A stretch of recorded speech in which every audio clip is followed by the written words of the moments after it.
Some shows talk about one team. Other shows barely talk sports. This show will talk Packers, Brewers, and Bucks every day. It's Wisconsin Sports Daily with Steve Sparky Fifer, served up by Wendy's on 1250 AM and 105.7 FM The Fan. Download the Wendy's app today.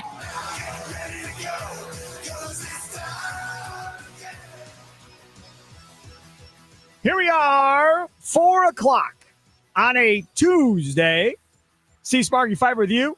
Charlie Usen, other side of the glass. Don't forget, from 5 to 6 today, as well as tomorrow, Thursday, Friday, the Fan playoff preview show with Tommy Wirtz, Andrew Wagner. He's down at American Family Field right now watching their workout as the Brewers get ready to face the winner of the Cubs-Padres series. Cubs up 2-1 on 2 solo home runs by Seiya Suzuki and then Carson Kelly. That put him up 2-1. What inning was that? Was that the fourth? Fifth? I believe so, the fourth. Fourth, I think it was, yeah. So 2-1 Cubs, bottom of 7 down at Wrigley Field, and we'll see how this one finishes out. We were talking about earlier, who would you rather root for, the Cubs or the Padres? I'm definitely on the Padres bandwagon. I don't want to have to deal with the trader going forward at any point. It's time for your green and gold update on Wisconsin Sports Daily, powered by the Potawatomi Sportsbook on 1250 AM and 105.7 FM The Fan with Steve Sparky Fifer. All right, joining us now on the Fan Guest Hotline, powered by Gruber Law.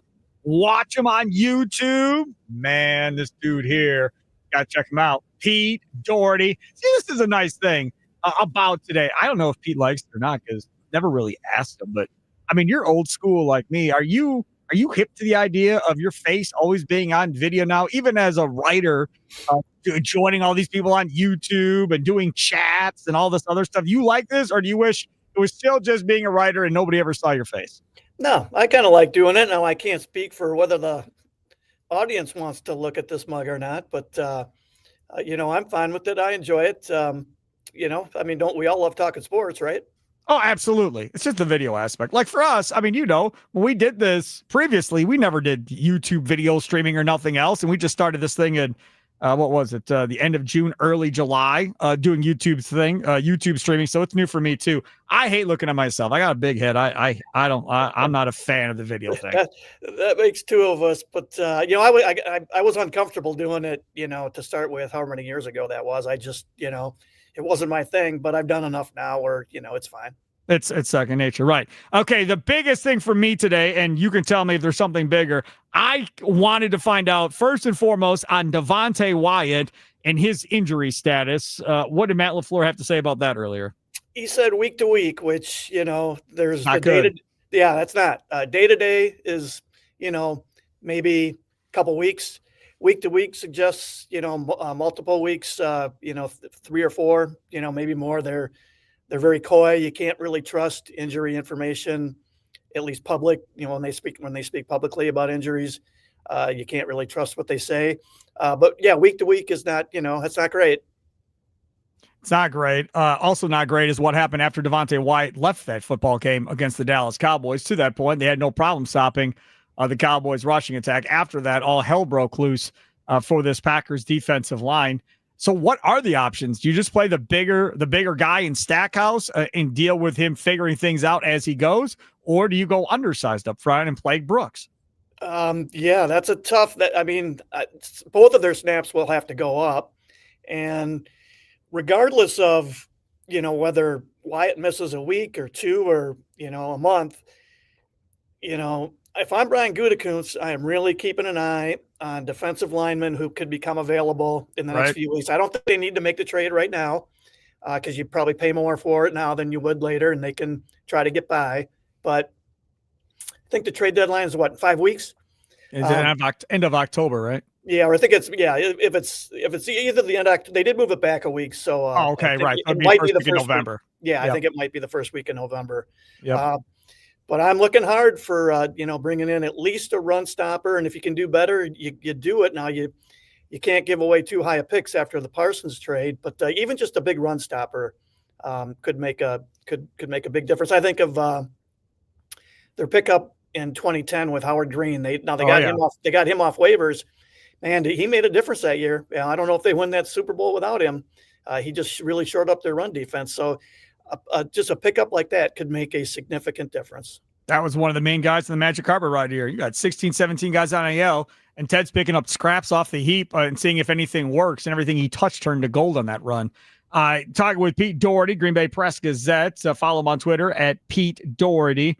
Green and Gold Update brought to you by the Potawatomi Sportsbook here on Wisconsin Sports Daily, served up by Wendy. Sparky with you on the Fan. Let's also talk about this defensive line outside of them, that defensive tackle position. I said when they made that deal to bring in, that unbelievable pass rusher in Micah Parsons, that for me, the biggest amount of pressure at that moment then fell onto Rashawn Gary. Never had a double-digit sack year. You're paying him all this money.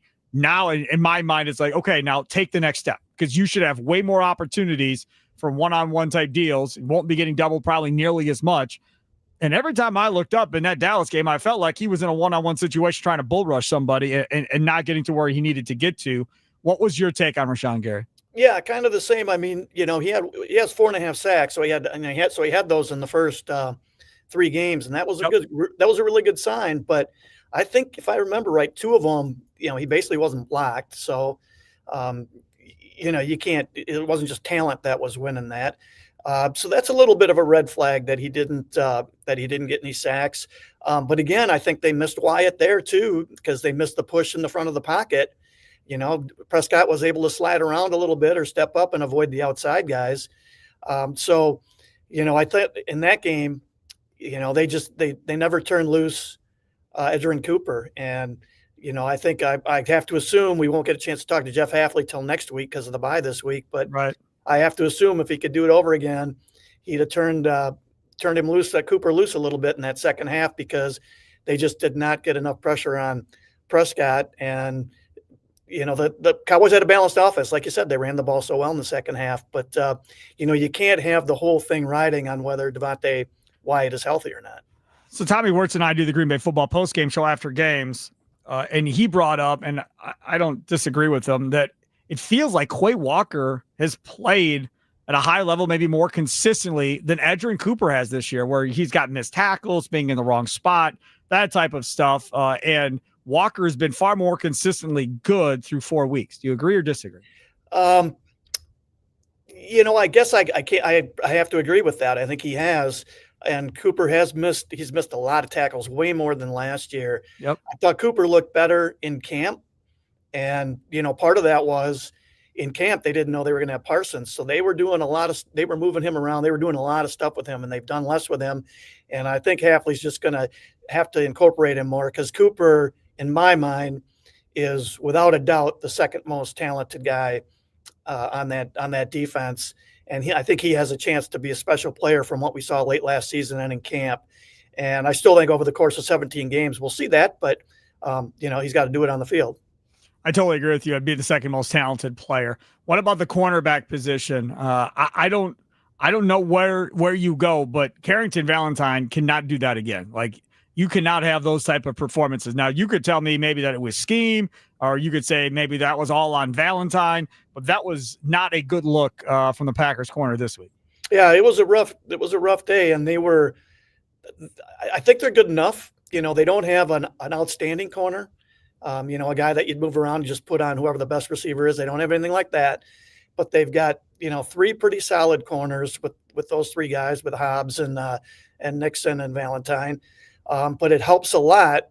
Just think of those, especially those first, well, actually all 3 of the first 3 games, they were getting so much heat, and those guys didn't have to worry about double moves because the heat was getting in there. That's what jumped out to me most in those first 3 games, was how fast the ball had to come out. And how fast, Goff was just doing all those short throws, and then they'd come up and tackle the guy for a 2-yard gain. They just dominated because of that. And this game was none of that at all. And again, I think it just comes down to, they've got to be ready. I think they fell into this idea that with Parsons and the 4-man rush could handle it all year. And I think they still have to be ready to send Cooper, and to a lesser degree Walker, use those guys' speed too to rush the passer, because the pass rush is still, as much as it's good to cover with 7, the pass rush is still the way to win in this league. And if you got to send 6, or you got to send 5 at least, you probably need to do it. I felt like Jordan Morgan was under more pressure than Dak Prescott throughout that football game for sure. It also felt like maybe that Kennard and Morgan started to get better as the game got on into that second half. What was your thoughts on that offensive line play? You mean Jordan Love was under more pressure? Yes, than Dak Prescott was. Correct. Oh yeah, he definitely was, and missing guys on the offensive line was definitely a factor. But hey, that's life in the NFL. You're almost always going to be missing guys. Last year they were ridiculously healthy on the line. You can't count on that every year. So Prescott had a really nice, and there was a couple plays where they got pressure on Prescott, and he threw a couple darts on third downs. So sometimes you got to tip your cap there. But he's a guy who, if you pressure him, he'll throw a couple up for grabs, and he'll make some bad decisions. Even that last throw, down that set up the final score. The one where Keyshawn Nixon was standing in the end zone watching the receiver come back for the ball. I realize it's one-on-one, but that's not a particularly great decision, I don't think. But it worked out. So he'll make those kind of throws. They just didn't get the pressure that you got to have to beat that team. And that's where, again, the run defense would be a concern, that the teams that can really run the ball will change the way the Packers have to play defense. And so I still think, regardless of Wyatt's health and when he's back, I think they need to go get a run stopper. And I think he can do that without spending a super high pick. He can still get a guy who's a better run stopper than what you have right now. Talking with Pete Dougherty, Green Bay Press Gazette. Follow him on Twitter at Pete Dougherty, joining us here on Wisconsin Sports Daily, served up by Wendy's on the Fan. Sparky with you. I heard the press conference. We played it after the game on Sunday night. I did not hear today's press conference. We're going to play some clips from it. Charlie is cutting it up right now. But has it come up, the idea of switching out personnel on these special teams units, especially that field goal block unit? Because I feel like our guy Luke Musgrave may not be cut out to do what he's doing based on the last 2 weeks. Has that been brought up yet? Because obviously Bisaccia is under pressure from everybody in the fan base. But my angle on all this is, well, maybe we need to switch out a couple of guys and see if a couple other guys can do it better than what they have in there. LaFleur did bring that up and said that after they switched out, that it worked. I will say, though, that play was much less Musgrave than it was Brant Banks, who got cut today. Yeah, he did. Now, because if you watch the next extra point after the block where they have Brooks in instead of Musgrave and Elton Jenkins in instead of Banks, Brooks does almost exactly this. He blocks the same guy. So that's the guy, the outside guy is the guy Musgrave was supposed to block. The one thing you can criticize him for is he's got it, he lunged at him, and that created a little extra space between him and Banks, where when you watch Brooks do it, he keeps his whole backside back and he just reaches with his arms. And so that closed the gap a little bit. But the big thing is Banks has to get a piece of the rusher. He's got two guys. He's got to get a piece of both of them. And when you watch the third extra point, you watch Elton Jenkins, he takes on both guys and they knock him on his backside. I mean, they just drill him, but they don't get anywhere, and they were zero threat to block the kick. Banks had to at least get his right arm out there to slow down the guy who blocked the kick, and he didn't. He only blocked the guy in front of him. So that play was much more on him than on Musgrave. But I haven't looked at their arm lengths yet. But my guess is Brooks has longer arms, so maybe he's better suited for that job because he can reach farther and still get his hands on the outside rusher while still keeping, his backside to close that gap a little bit. So how much of that goes on Bisaccia for that being a disaster? Yeah, I mean, it's, he's deciding who's playing. So, he deserves the criticism for that.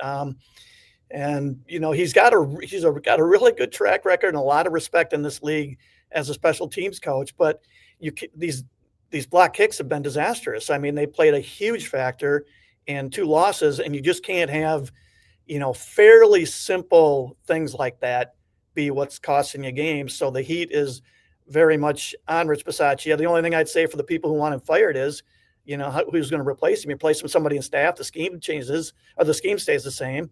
And, the guy does have a lot of experience, so I'd give him the chance to fix it, but obviously the heat is really, really turned up on him right now. He is Pete Dougherty, Green Bay Press Gazette. Love having him on. Follow him on Twitter at Pete Dougherty. Pete, thanks so much for coming on, man. I appreciate it. Oh, great talking with you, Sparky, and thanks for having me. You betcha. Take care. There is Pete Dougherty on the Fan Guest Hotline, powered by Gruber Law. One call, that's all. Coming up next, we will hear from Packers head coach Matt LaFleur. We're not going to play the whole press conference, but Charlie's picked out some clips that we can play for you. Coming up next is Wisconsin Sports Daily, served up by Wendy's, live from the 1250 AM and 105.7 FM, the Fan Studios, powered by the Potawatomi Sportsbook. Sparky here.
It's Wisconsin Sports Daily, served up by Wendy, Steve Sparky, Fifer, Charlie Usen, other side of the glass. Things we missed coming up at 4:40. 5 o'clock, fan playoff preview show. Definitely want to stay tuned for that. Tommy Wirtz, Andrew Wagner. Andrew Wagner, not American Family Field. They got their workout going on this afternoon. All of these are close to the public. So be interesting to see what we get from that. The other part about this that I find fun is coming up on Friday. They're going to make a bunch of people available to talk to Friday afternoon. So that a Friday show, we may go 2 hours Friday night. We'll have to wait and see, but it's going to be loaded on Friday. And then their game one is going to be Saturday against the Cubs or the Padres. Cubs are up 3-1 now, bottom of the eighth in that game against the Padres. It's going to be the Cubs. I'm just telling you. Like I would literally be shocked if they screw this up somehow. And then it's Milwaukee and Chicago. Oh my God, it's going to be horrible. Not looking forward to that. So much fun. Want nothing to do with it. Okay, so I want to get to some of what Matt LaFleur had to say. Actually, while we were on the air here, he talked while we were on the air. Charlie went and cut it all up and said, "All right, Sparky, here you go. Here are some of the cuts we need to play." So this is Matt LaFleur, Packers head coach, being asked what went wrong with the team's late game execution there in this game where they tied the Cowboys at 40 on Sunday night. Honestly, I think it was just 1, 2, 3. Just a bad decision. I left that in there on purpose. I always try to trust my gut in those situations. I think in this one, I kind of went against it, to be honest with you, because that's always weighing, especially I would say when somebody gets the ball back or somebody goes down and scores and they're getting the ball to start the second half. You know, you got to play all the scenarios. And when we received the kickoff, wasn't anticipating getting on the 20-yard line, but they did have 3 timeouts. So I knew we had to get a first down. Once we got the first down, we popped the timeout. I think we were on the 31-yard line or something like that, 31, 32-yard line. And then we had a false start. And at that point, should have just shut it down. And I didn't. Shut it down. Is that what he just said? That is indeed what he just said. He's talking about regulation. He ain't talking about what happened there in overtime, that fiasco at the end of overtime. He's talking about in regulation. So he's mad that he didn't get conservative like he should have gotten at that point. That's pretty much what he said. Yeah, basically, which is, I think, making sense to me considering he went pretty conservative in overtime too with his play calling and deciding what to do in that game. Again, all the time, I would have rather my team go out throwing the ball deep, trying to get in the end zone and losing that game than tying the game the way they did. Here is Matt LaFleur on the Packers' lack of urgency late in the game. The urgency that was required didn't happen previous to that as well, which gets into the process of we ran a play out of the 2-minute and then we huddled up and we called a play. We thought they were going to be in cover 2. They played man coverage. We hit Rome on a slant. And at that point is when, in my mind, it's 2-minute. We operated out of a different 2-minute formation. So I would say this, where we have to clear up the communication is when we're not in 2-minute mode and then you jump into 2-minute mode, everybody on the field has to know that. And they have to operate as such. And we were operating more of our, no huddle tempo, which isn't warp speed, whereas 2-minute is got to be warp speed.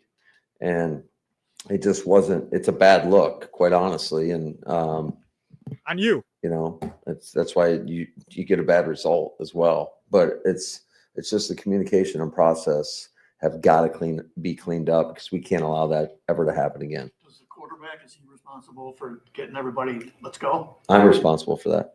Damn right. I get mad when he takes fault for crap. That's not his fault. That one's his fault. Listen, the game was on TV, right? This isn't, it's on the radio. We don't know what happened. Only the people we know what happened. Did you ever see LaFleur going, go, and he's hurry up, go?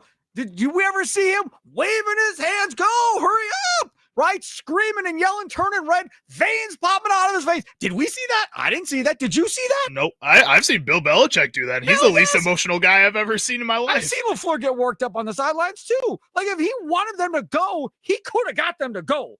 And his head was so involved in the play and the next play and the next play, he wasn't paying attention either to what was going on. And I bring you back to Rich Bisaccia or whoever is in charge of clock management besides LaFleur. There's going to be another guy. Whoever that is needs to be Matt's here like, hey, man, we got to go. I don't know if you're paying attention, but look at that clock. We got no timeouts. We got to go. Get them going. It's somebody's got to try and tell Matt to go. But that's on Matt LaFleur. He did nothing to try to get them to go. How about this? The dude's got a speaker in his helmet. Jordan, hurry the bleep up. We got to go. Like that type of stuff. He doesn't have to scream and yell. He can just talk to him. Or, I mean, I know he said it's not on Jordan Love, but Jordan Love can kind of be like, Matt, we need to go. Sure, Start he can yelling at him on the sideline. Figure something out. I think part of being a leader and wanting to take that next step as a quarterback is about taking moments like this into your own hands when you do feel like things aren't going well. And yeah, it may not go right, but when it does go right, you'll be like Aaron Rodgers. You'll start feeding into that narrative that people have put out there even more, that you could be like these two legends that were before you. But when you sit back and you just kind of take it like this, again, that's frustrating. He needs to start taking more accountability for things like this, even if Matt LaFleur isn't going to come out and say that. You know, the other part about this too, and I agree with you on Jordan Love, but this is what sucks when you don't have the vets that are willing to run their mouth. Like Bakhtiari, I would almost but guarantee you if he was out in that field, he'd be yelling at Love and yelling at LaFleur. Dude, let's go. Come on. Maybe Kenny Clark would have been doing that. Maybe Jair Alexander they wouldn't have been on the field. The Packers offense was on the field. But they would have been saying something to Matt LaFleur. Maybe. They would have been trying to say something to Jeff Hafley to get him to tell him to do something. Where was Micah Parsons on? I mean, if we're going to say defensive guys could say something, I mean, they weren't saying anything either. So, yeah, I mean, you can. And he had lots to say after the game, so. Correct. I don't know. Okay, some more stuff from Matt LaFleur here as well. What went wrong with the defense against the Cowboys? Well, where do we start? So there was a lot of issues, obviously. Anytime you give up 40 points, it's not good enough. I thought, it was like a snowball effect. Once they got the one touchdown, and then we had obviously the major miscue at the end of the half in terms of being aggressive in a situation that if I could go back in time would do it totally different in regards to just hand the ball off, try to get out of the half. But it's just, we never recovered from that point forward. And so we had some breakdowns in coverage. There was a couple situations where we finally did get them to third down where we're in man coverages and we're playing off and they got easy completions. Had some situations where we missed too many tackles and could have really taken advantage of whether it was get back on track or third and long. Instead, they're breaking a tackle and they're either making a third and short or getting a first down. So, all in all, it got real sloppy in the second half. That is, to me, one of the stories of the game are the missed tackles. Just completely whiffing on guys.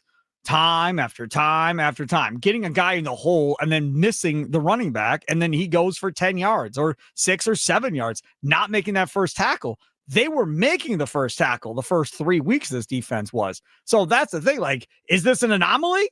Like, we're not going to see this maybe but one more time the rest of the year. It was just one of those things. Or is this something that is kind of teasing you of, this could be a lingering issue throughout the year. We don't know, but this is not a good warning sign for what's about to become. I'm hoping it's an anomaly. I'm hoping what we saw the first 3 weeks is what we see going forward. I don't know if it's a warning sign because I think they still have time to figure it out. But I think what I'm starting to notice a little bit too is that Detroit ran a pretty vanilla offense in that first week because they didn't really know what they wanted to do and didn't know how to attack a Micah Parsons on that side of the ball. Washington does not look nearly like the same team that I think people expected him to. And Cleveland's offense is one of the worst in the league.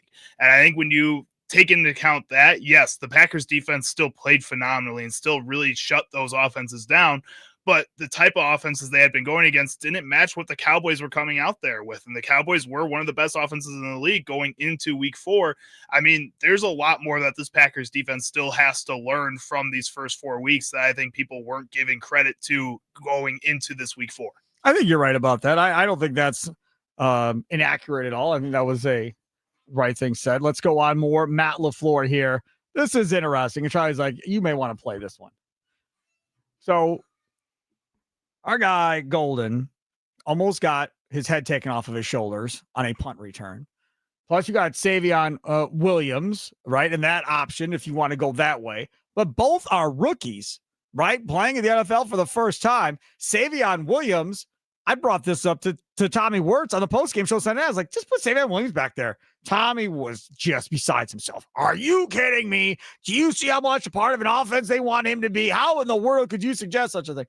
Okay, then don't put Savion Williams back there. Like him and Andy Herman both of the Pack A podcast, both want them just to sign a random anybody, let them be their kick returner. If they get killed, fine, pick up some other random anybody and put them back there and just keep rotating guys in and go from there. Don't use any of the actual wide receivers that play a lot.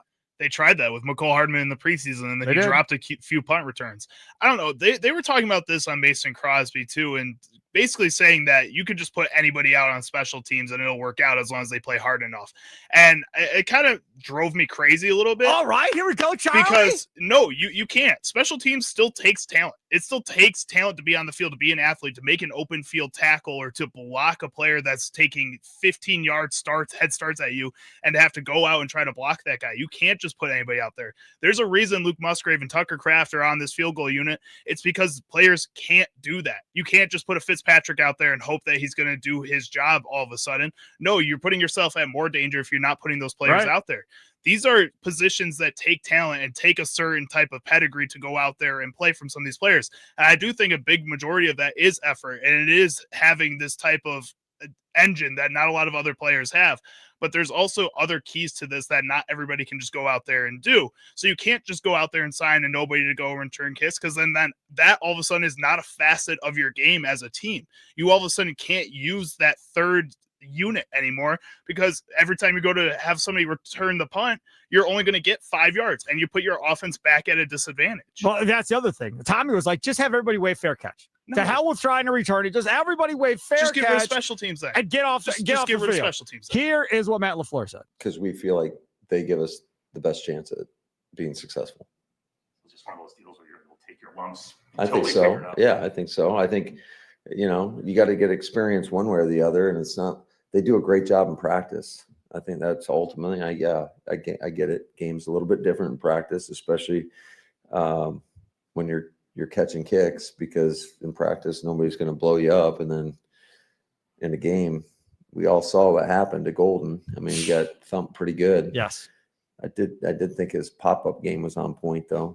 He showed some toughness. I mean, I would talk to him about it today. I was like, man, I didn't think you were going to get up, but he's a tough guy. And I think we've got a lot of confidence in both those guys and belief that they're going to continue to get better and better. And Matt LaFleur was so sympathetic for you getting absolutely drilled. He handed the ball to you on the next play, and you got rocked again, and you got back up. Well, I think it's hilarious that he goes, well, and I talked to him today, and I told him that I didn't think he was going to get back up. Isn't that your sign to take him off of that unit if you feel like he's that important to your wide receiver room?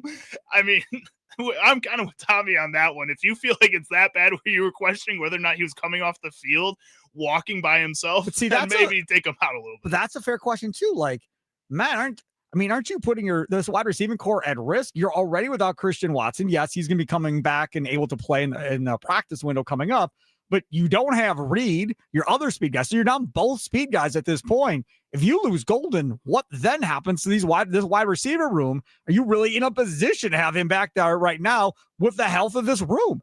I think that's a very fair question. I think so. But then the question becomes, who on this roster right now do you trust to go out there and do that? I think the next answer is Keyshawn Nixon, who is your cornerback one, which I think is a little bit of a risky situation too for some people, but he knows how to do it, and he does it very well. It's just about convincing him to try and do it.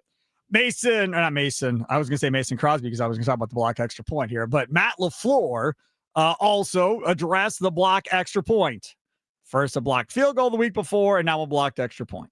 You're supposed to get body presence, and we've got to extend our outside arm and by the tight end, and it got knocked down. And it's just all in all, it wasn't good in regards to our sets to be able to hinge and open up and obstruct that D gap right there.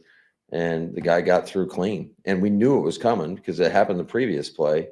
They just didn't get down as clean, or didn't get through as clean, because we got a piece of the man with our arm. So there's Matt LaFleur giving you the details, the intricacies of what happened on the blocked extra point. That, of course, led to how are you going to clean this mess up on special teams? The glaring ones is the blocks, right?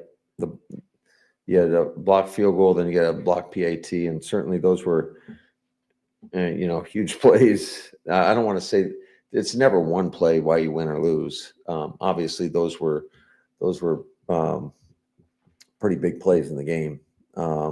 But we shuffled some personnel around. I thought it was really encouraging to see us hit a 53-yarder, to send it into overtime, and then to come back and hit a game-tying field goal in overtime. So I think if we can just clean up those catastrophic errors, which that's a big if. Holy crap! We'll be in a lot better spot. And I'm confident that. Oh, you're not? We shuffled around some personnel, and it looks a lot cleaner right now. He laughed when he said it's a big if we can. You can't say it's a big if we can, and then follow that with, hey, I'm confident, though. We're going to figure this out. No, you're not, man. You are juggling and laughing and saying it's a big if we clean this up. That's not encouraging to me as a Packers fan when the dude is laughing about the aspect of, yeah, man, if we clean it up. Oh, Lord. Good God. I think he's just happy that other teams are struggling with the same issue, that it's not just the Packers. Because I think he can kind of rely on that a little bit to say the if and joke about it a little bit, because every other team is struggling with all these same issues at this point, really. I mean, that's kind of sad. You should want to figure this out with how much money, again, you're paying a Rich Bisaccia, with how much time and effort you do put into the special teams and making sure that you have the right people out there. You went and got Brandon McManus when there was a lot of questions surrounding him during that time, and you gave him that spot because you didn't want to deal with the kicker anymore. Right. You should not want to have to deal with the special teams at all. And right now there's a lot of issues that are detrimental to the performance of this team. The Nicolay Law Fan Talk text line, which you can always be a part of, 414-677-1250, 414-677-1250. Got one that comes in here from the 919. How about that? What about taking the time out, Matt LaFleur, and having two plays called with audibles versus after the 3-yard loss? He goes, I'm also terrified to play the Cubs in the NLDS. Cubs won, by the way, 3-1. But see, that's the thing that he brings up that I think a lot of people lately, the last 2 weeks, and maybe they were doing this before, as far as, maybe he's a great offensive coordinator, maybe he's not a great head coach, right? When you're talking about planning ahead, thinking that far ahead of what you're going to do, that's one thing. It feels like, to me, that he's kind of play to play. Now, maybe not from the idea of stacking plays on purpose on top of each other. I think he's definitely does that, and I think he's a good play caller. But when it comes to clock management and thinking ahead, like, okay, this, what do I do if this happens or that happens, and being able to react to what happens and being confident in, this is how we're going to play this going forward, right? Having that conversation as Dallas is going down the field and it's clear they're going to score 7 or 3, having those conversations with the other coaches of, okay, how do we want to do this? Like, how aggressive do we want to be? Do we want to just methodically move the ball down the field? Because we all know we're going to be able to move the ball down the field, right? And take our time and kick the field goal and get out of here. Or do we want to take the ball down the field methodically and then at 2 start taking our shots for the end zone and trying to get that big chunk play to find the end zone? Like, did those conversations happen? Like, were you having those conversations with Stenovich and the other guys on your staff and Bisaccia as far as how we're going to attack this? Or did you just act like it was another series in a football game and start calling plays and see what happens? Because if we're being honest, answer number 2 is what it felt like. That is definitely what it felt like. And I think right now the question shouldn't be whether or not Matt LaFleur can finish games. I think he does have good game plans to finish games. The problem is is that he doesn't have good game plans when the Packers get punched in the mouth early in the game. Yeah. And he doesn't know how to adjust. And this is what you're talking about, where he needs to have these conversations with his coaches and his coordinators around him in order to help make those adjustments. And it feels like that when they aren't in control of a game, he just continues to keep doing what he was planning on doing. And that's him freaking out. But to his credit a little bit, I mean, do we listen to Adam Stenavich ever? I mean, no. But that doesn't matter. But you've got him a job to be your offensive coordinator. He has to. Just because the fans don't listen to him doesn't mean the man that's employing him to be his offensive coordinator shouldn't have some say in all this. I'm just saying it doesn't feel like he ever has had that type of impact on Matt LaFleur and his play calling up to this point. And maybe with the certain positions and with the certain groups on offense. But when it comes to Matt LaFleur, it feels like even like us, he doesn't want to listen to him all the time. So there you go. Some of Matt LaFleur Sports Talk on the Fan, presented to you by Paramount Plus. You can't count on much, but you can always count on Sundays with the NFL on CBS and Paramount Plus. Watch your local NFL game live every Sunday, all season long. Visit ParamountPlus.com/NFL to get started today. Playoffs have 2 games in the books already. We'll talk about what happened in both of those. Plus, we'll look ahead to the Fan Playoff Preview Show coming up tonight from 5 to 6 with Tommy Wirtz. It's all straight ahead. Wisconsin Sports Daily, served up by Wendy's, live from the 1250 AM and 105.7 FM The Fan Studios, powered by the Potawatomi Sportsbook. Sparky here.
You are the real thing. Charlie Usen, he's over there. See Sparky Fifer, Wisconsin Sports Daily, served up by Wendy's. Our thanks to Andrew Wagner, Forbes Sports Brewers writer, for joining us in hour number 2. Pete Dougherty of the Green Bay Press Gazette, and he joined us to lead off the 4 o'clock hour. Don't forget, local, baby. 6A to 6P each and every day here on the Fan now. 6 a.m. to 9 a.m. every day inside Wisconsin Sports with our guy Trevor Thomas and Josh Albrecht. They are a fun listen. Then from 9 to noon, it's John Kuhn, Rami Makloff, Brandon Snide producing that show. That's a really fun listen as well. Noon to 2, the foundation of the station, the Mason Crosby Show with Mitch Thunder Nellis, brought to you by Verizon with Tommy Wirtz producing that show. Then we're here 2 to 5, and then it's the Fan postgame show most days here on the Fan, where you play back clips from earlier shows in the day. Tommy gets his take on it. However, tonight, tomorrow, Thursday, Friday, special playoff preview shows here on the Fan with Tommy Wirtz and Andrew Wagner. From 5 to 6 each day. I was just talking to Tommy, and Tommy's like, man, I got all kinds of stuff. I got Isaac Collins. I got Pat Murphy from earlier today.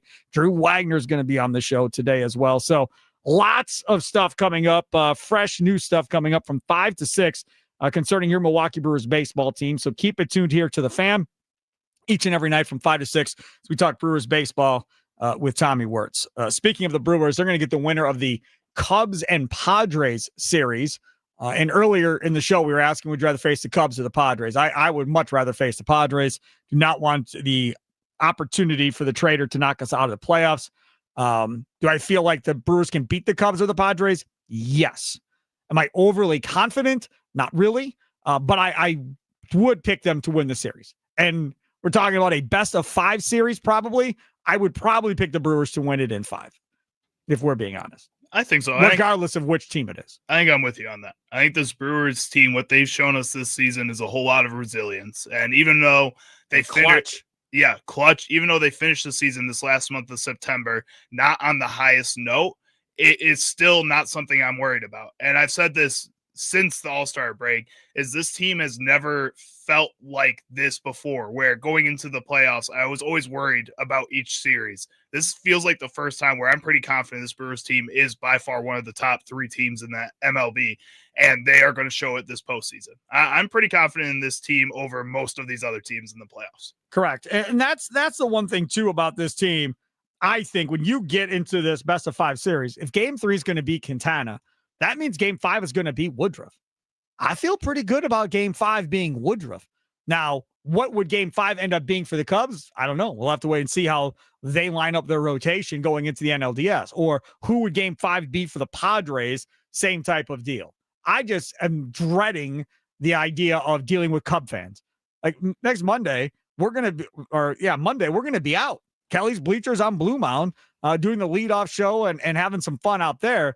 I want to be surrounded by Cub fans for the entire freaking pregame show. Like I have no interest in that. None. I think you'll be okay. I think it'll still be mostly Brewers fans. People are going to be excited about this team this playoffs. Come on, man. You know Brewers fans are going to sell their tickets. Not all of them. Not all of them, but plenty of them. Because again, like if your ticket's $125, don't you think Cub fans are going to pay $300? Probably. Yes. But why don't you have any faith in the Brewers fans? Because I've seen it my whole life. You don't think I've seen Bucks fans sell their tickets to opposing teams? You don't feel seen like it forever, man. Other people feel like this season is different too. People are like me with this mindset where it just feels like it's going to be Some of little these more fans magical. do not care. They will sell it for $1 and watch it on their seat of their couch, especially when it's a series, right? It's not a Game 7 of the World Series where everybody wants to be there because they know this is history one way or the other. This is the NLDS round in a best-of-5. So if they sell Game 1, that doesn't mean they can't go to Game 2 or Game 5 if it gets back to a Game 5. Now, those people that sell Game 5 tickets, I'm going to be livid. You sell Game 1 or Game 2, I'm going to be like, okay, well, can't say I'm all that surprised. People wanted to make some money here at the end. But still, that could be Game 1 or Game 2 of the NLDS of the year that the Milwaukee Brewers win the World Series. The most confident that a lot of people have been in this team since 2018, since 2011, since 1982, some people. I mean, this year feels different, and you could say you went to one of those games if it ends up being different. Well, I hope you're right. I hope they don't sell their tickets, but I have a feeling we're not going to be right on this. We'll see. So negative. I just... in my whole life, watching Brewers fans sell tickets. In a world of tenders, Wendy's decided to make something more juicy, more crispy, more dippable. New chicken tenders are here. Some may call them teddies. tendies, not teddies, tendies. And yes, it's fun to say and even more fun to eat. And Wendy's new chicken tendies come with an insane new sauce lineup. New Wendy's signature, new sweet chili, or new scorching hot.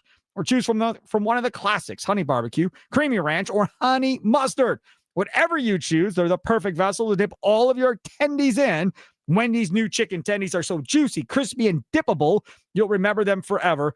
Gotta have tendies. It's gotta be Wendy's. We had a text message earlier in the show that I did not get to read, but Charlie was having a conversation with me because he calls them nuggies. Don't ask. And he's like, what's the difference between Wendy's calling them tendies and me calling them nuggies? So Bear and Beaver Dam texted in on the Nicolay Law Fan Talk text line. It's tendies and nuggies, first of all. Thank you, Bear. Thank you. More importantly, if the Cubs beat the Padres, I think that would kind of upset me. Padres has superior pitching and their lineup is stacked.